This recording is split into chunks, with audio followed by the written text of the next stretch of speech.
ini-invest nila.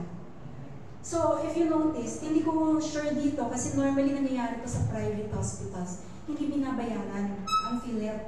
Kaya tuloy, ang ginagawa ng mga hospitals, hindi na rin nila ina-accommodate yung mga magka-claim ng PhilHealth. Yun yung nangyari noon. So, in-expose niya kung magkano ba talaga ang pera. Ngayon, buti na lang din si Mr. Ledesma. Ano naman siya? He's very open to yung mga changes.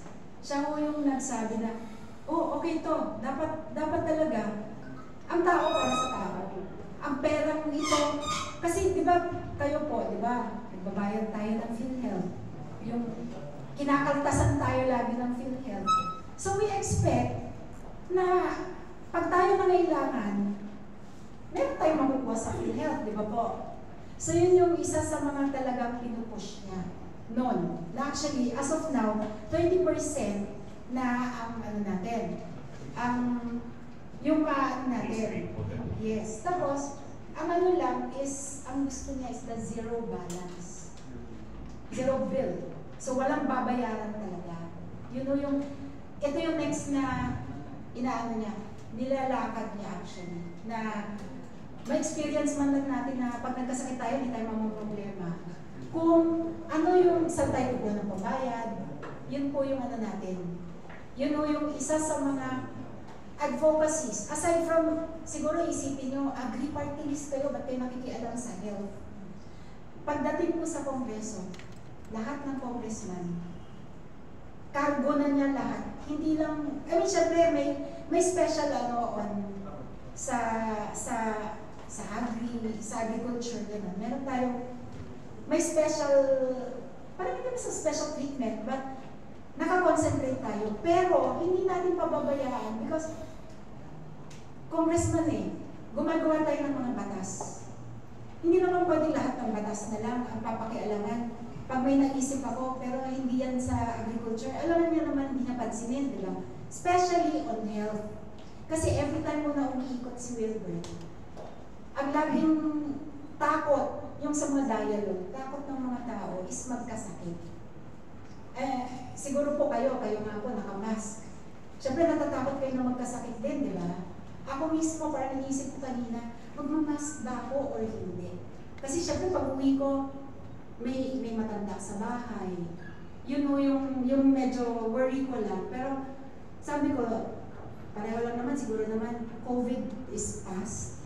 Sana, or kumbaga, naano na natin yun. And mukhang honestly malinis doon yung hospital nyo. Minsan lang mo talaga ako makakita. Except for yung mga private na high-end. Pero, yun, minsan lang ako makakita na malinis talaga yung hospital.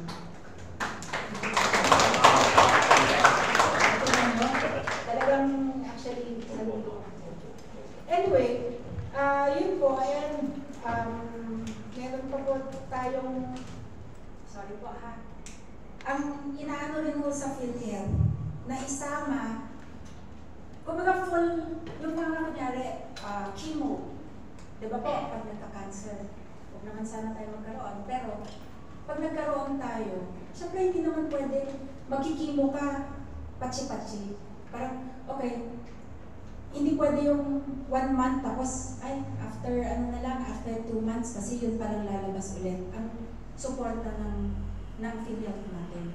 So, ang pinupush na ngayon is lahat po from, kunyari, mga MRI, PET scan, at saka yung iba pa na urgent care, which is, yun na, pag nagkasakit tayo, pag nagka-cancer, di ba po lumalaki? We're all medical naman po, lumalaki yan. Hindi naman natin pwede sabihin sa cell na, sa bad cell na yan, na huwag ka muna lalaki ha, kasi medyo matagal pa yung next chemo ko dahil wala akong budget. Yun yung pinupush natin. Kasi yun ang importante talaga, yung health ng lahat ng tao. Siguro in a way, secondary yung, sorry kung ano, pero secondary na yung mga pakalsada. Wala naman siguro masyado mamamatay pag nag-widen ka ng road. Pero may iba pa nga, sa totoo lang, I'm sure napapansin nyo. Maayos naman yung daan, pero talagang sisirain para lang gawin ulit. Diba? Parang sana, ang ano natin is, nagbabayad tayo ng taxes natin. Pero, dapat sana yung talagang pangkalahatan. And I personally feel na health, sabi nga, diba, health is wealth. And yun lang po, siguro po if may other concerns, kasi po, kaya mo rin kami umiikot, kaya rin kami dumaan dito, meron po kaming, I'm sure alam niyo po, may mga guarantee letters from congressmen na yun po, available ho. Sana ho, kung meron siguro kayong mga pasyente or may marinig kayo, we're here to help. Hindi po kami, hindi namin babaratin yung ano, hindi namin, kumbaga bibigyan namin ng full support yung mga pasyente. Especially pag nakita nyo po na talagang wala, pero they're trying, pero talagang wala. Yun po yung ano namin, na makatulong talaga tayo. Yun lang po, and thank you very much po for your... Thank you so much, Congresswoman. Alam niyo po, siguro nagtataka kayo, bakit yung agri-party list nasa hospital namin, di ba? Kasi agri. Pero, ang agri-party list po kasi hindi lang ito pang agrikultura, pang kalusugan pa. Yan po sa mga sinusulong ni Congressman Wilbert Lee sa Kongreso. Kaya po, talagang, alam niyo yung pagtulong ng party list ay hindi lang po parang abra o yung mabilis lang. Kailangan talaga po hanggang makaraos yung isang pasyente at tinutulungan po natin. So baka po may mga question kayo o concern o gustong ilapit po. Nandito po si Congresswoman, si COS po, para po sagutin or baka po may gusto kayong idulog. Ayan po. Ma'am, thank you so much po. And I do appreciate po yung honesty nyo. Lahat ng binanggit ko kanina, ma'am, is really true. Kaya nga minsan may mga ganun pagkakataon, but also kami dito kasi even though yung support ng city government, of course, pinakapos pa rin po talaga ang hospital natin. As much as we wanted to, na lahat supportahan, marating yung pagkakataon na hirap din po talaga. So, kung halimbawa po, natulong na ibibigay nyo sa amin, sabi ko mga kanina, magiging napakalaking tulong po. Hindi lamang po sa empleyado, hindi kami naaawa kami sa pasyente, araw-araw po namin nakakasalamuha. Tama po kayo, ma'am. Mas maganda po na i-invest sa health dahil kung ang mga tao ay magkakasakit, sino ba ang pagsisilbihan natin? Ito ka. So mas mabuti po talaga na yung fund na ibibigay or GL na ibibigay sa amin, we will really utilize it for the benefit of our patient. Tuloy mo salamat. Thank you so much, Dr. Alonso. Baka po may katanungan po tayo or baka anyone po, kapamilya nyo, kaibigan na kailangan ng wheelchair o kailangan po ng walker. Ano po? Just approach us po or any question po. Dito po sa ating mga nagaganda mga interns po, sa ating mga nurses. Ayan, sa likuran po. Yung po magtatanong ay may libreng accommodation po, overnight stay sa baba. Opo, sino po ang magtatanong? Libreng accommodation po. Mamimili kayong ward o yung charity? Ikaw ma, baka may tanong ka. Saan yung nabili headband? Baka po may question tayo sa likuran po. May tanong ka. Yan. Huwag po kayong, sabi nga po ng right med, huwag mahihiyang magtanong. Ayan si sir. Sir, kayo po.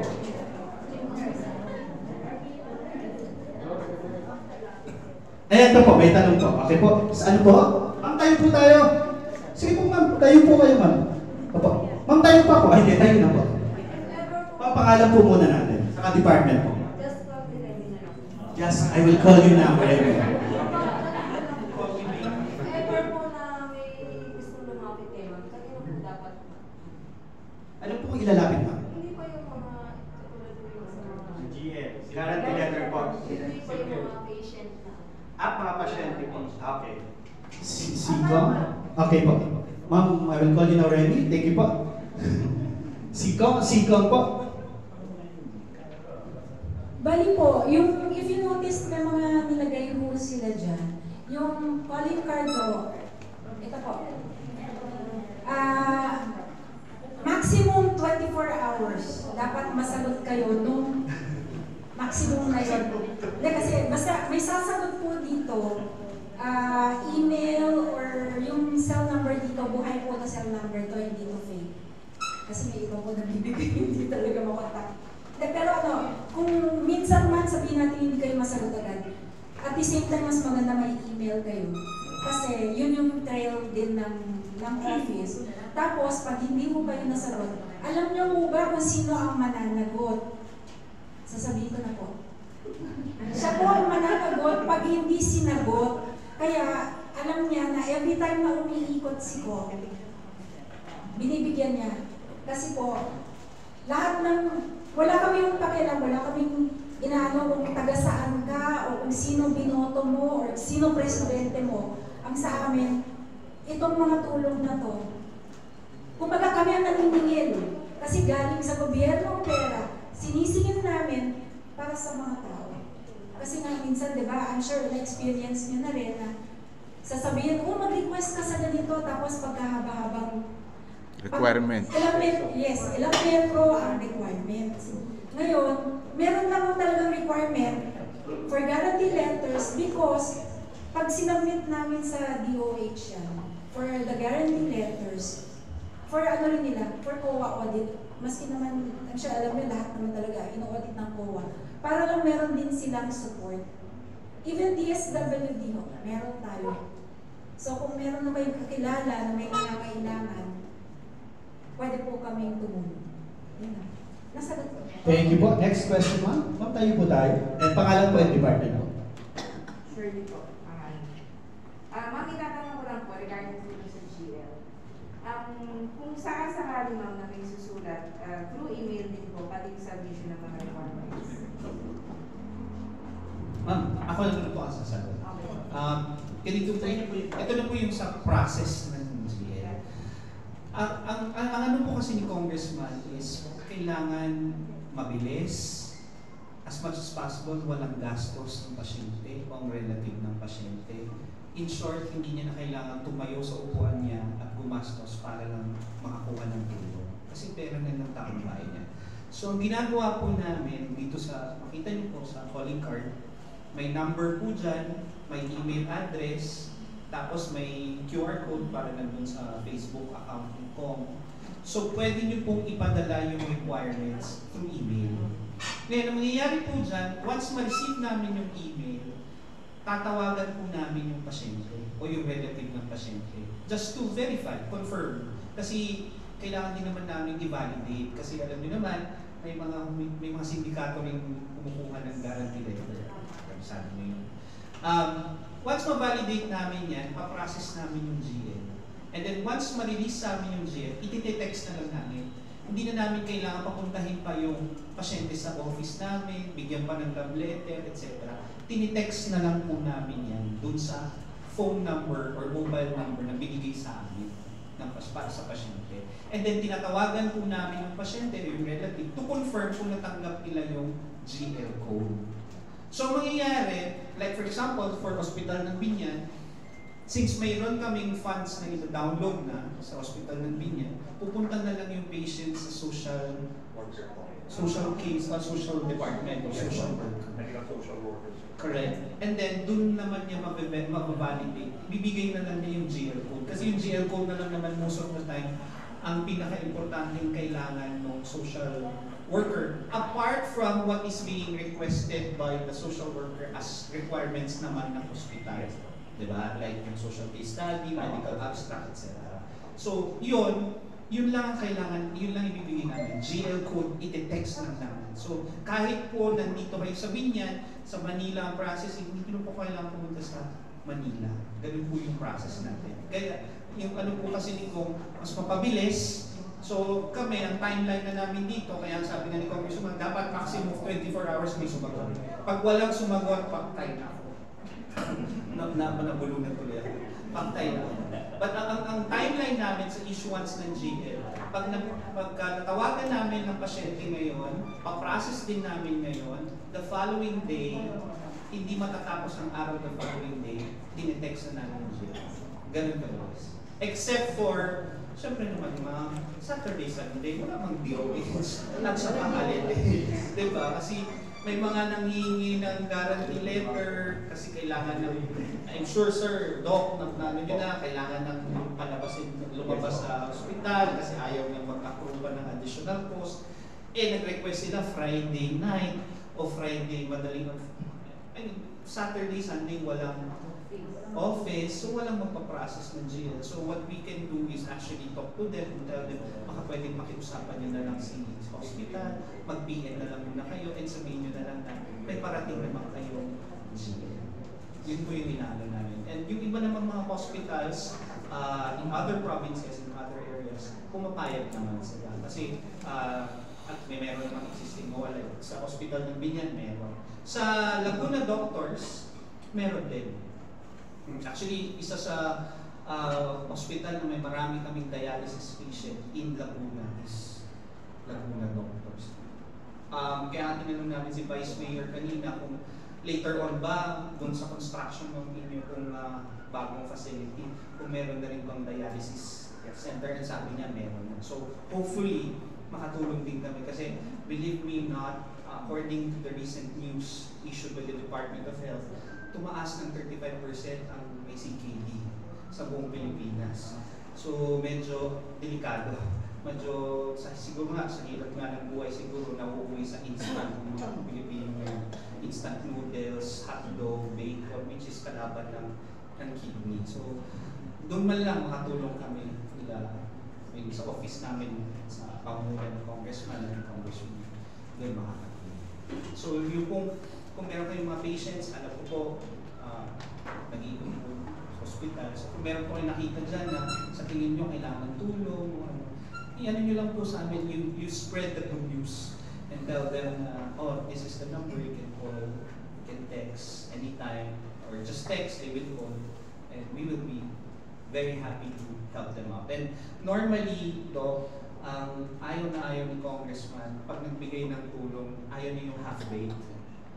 Ayaw niya yung half-baked. Yung tipong halimbawa, nanghingi ng tulong, ang billing labi sabihin natin 50,000. Bibigyan mo lang 10,000. Di pwede.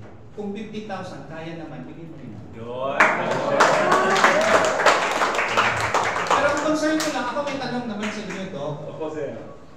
Kasi ang laging naka-incorporate sa bills, professional fees ng doctors. And based on the guidelines ng DOH, 50% lang ang coverage. Okay. So, syempre yung balance, gusto naman namin magbuo. Kung hindi naman kaya yung professional fee, talagang meron pa rin talagang matitira. So, yun lang po yung magiging concern namin. Actually, sa Laguna Doctors, yun din yung concern namin. So, parang sinasabi na, hindi, sige kami na rin ang bahalang tumulong para mahanapan nila ng parang yung balance. For as long as yung hospital bill and the 50% of the PF is covered by your office, kami na bahala din. Yes, po. Pwede din po bang ganun? Pwede po, sir. Maraming salamat. Pwede.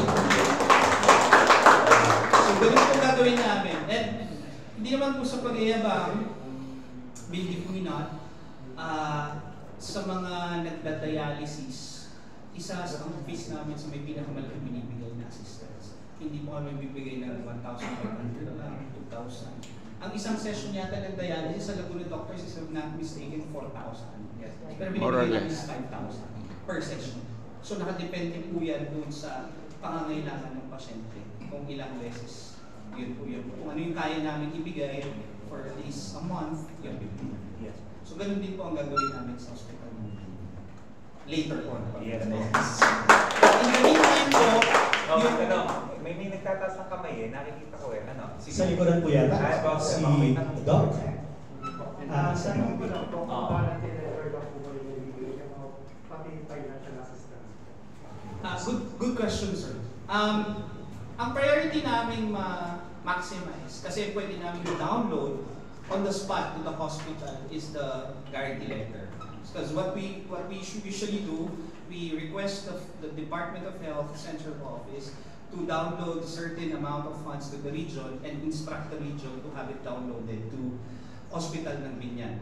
Same as true with other hospitals, whether public or private, na may existing memorandum of agreement with DOH. So that's our priority, to maximize. Now, if in the event na may kailangan pang financial assistance, that's where we can actually tap DSWD to help. No? But ang problema kasi sa DSWD, sir, once nakakuha na kasi ng assistance yung patient sa DSWD, hindi na siya makakaulit. So he has to come back 6 months. after 3 months or 6 months.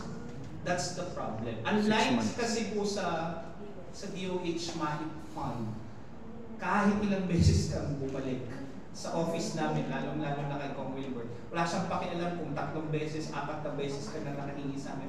For as long as kailangan mo pa o kailangan pa ng pasyente mo, tutulong at tutulong siya hanggang kaya. Yan ang pangako na. Thank you so much, Sir Nani. Sir, may ibang katanungan pa po tayo sa likuran? Ay, alam niyo po, ayan, si Ma'am from... At Radyo Binyan po. Alright po. Ma'am, ito yung microphone. Hindi, okay na po. Malakas naman boses Sige ko po. eh. Sir, kanina po naka-live kami at nakita po niya na darating po si Kong. Kaya lang sabi ko nga, hindi po dadating. So, alam niya na si Kong ay sa health. So, sabi niya baka naman pwedeng pakiusap mo na nangangailangan ako ng dugo yung kanyang pamangkin, A+ daw po. Paano niyang gagawin?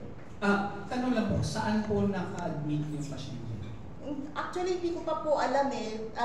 Chat pa lang niya po ako ngayon na kung po pwede. Sabi ko, ongoing kasi ang press con eh. Sabi ko, so tatanong ko din, pakitado mo na lang kung paano ako hihingi ng dugo. Okay, good question ma'am. Ganito po kasi yan.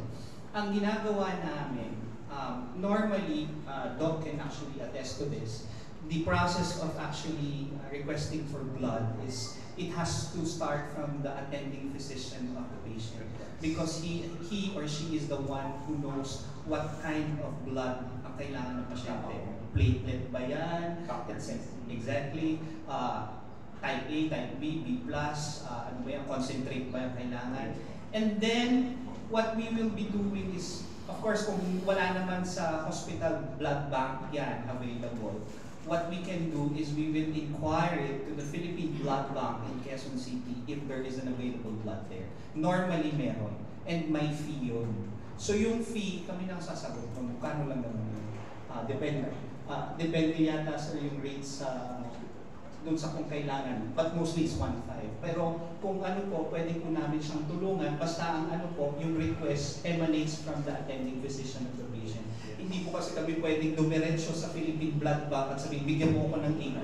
Kasi tatanungin kami ng Blood Bank, Philippine Blood Bank sa Quezon City, sabihin niya, anong klaseng A+ ang kailangan mo? Concentrate ba yan? Ano ba yan? At saka at the same time, yung procedure kasi ng pag-transport ng blood, very sensitive po yung ano, so kailangan ilagay yan sa icebox, etc. So, coordinate po sila sa amin, ma'am. Si Butch or si Mark, kukunin po yung number ng nagpapatanong po para makontak namin, and then we'll be able to help him out para maka-inquire kami sa Philippine Blood Bank. Yun po. And rest assured, Philippine Blood Bank has that type of blood kasi yung Philippine lahat ng hospital, private government doon po kumukuha. Ang last resort nila talagang Philippine Red Cross na. Pero yung Philippine Red Cross may times kasi na walang available na blood.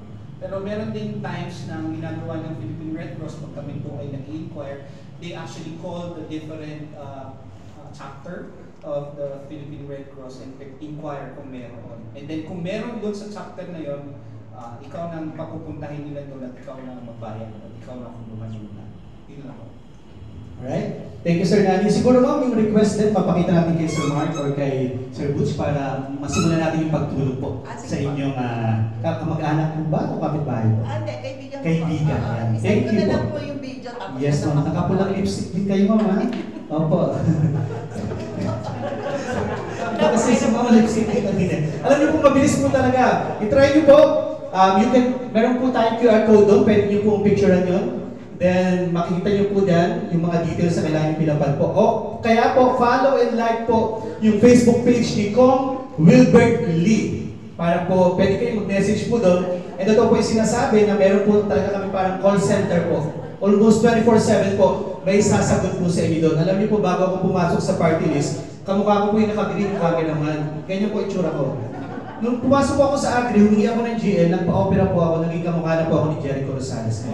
Ganun po kabilis ang GL ng Agri Party List. Alright, so may iba pa po bang katanungan? Ayan, si Ma'am. Rosel Aquino po ng Manila Times. Ma'am Rosel, naka-live kasi. Tatanong ko lang po, para lang po ba sa mahihirap tumulong paglapit ng tulong o pwede din po ba lumapit yung meron ng nasa middle or ano? Good question, ma'am. Actually, hindi naman, sabi nga ni Congresswoman, walang pinipili yung pagtulong. Kahit naman sabihin natin may kaya ka, but in that particular situation, you are in crisis. Sabihin, walang-wala ka rin naman talaga. Then who are we to refuse to them?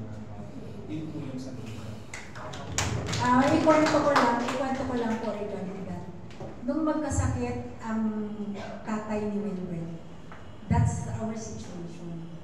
Kumbaga nagsanla kami, lahat ginawa namin. Kasi syempre, FYI lang po, nag-iisang anak si Wilbert.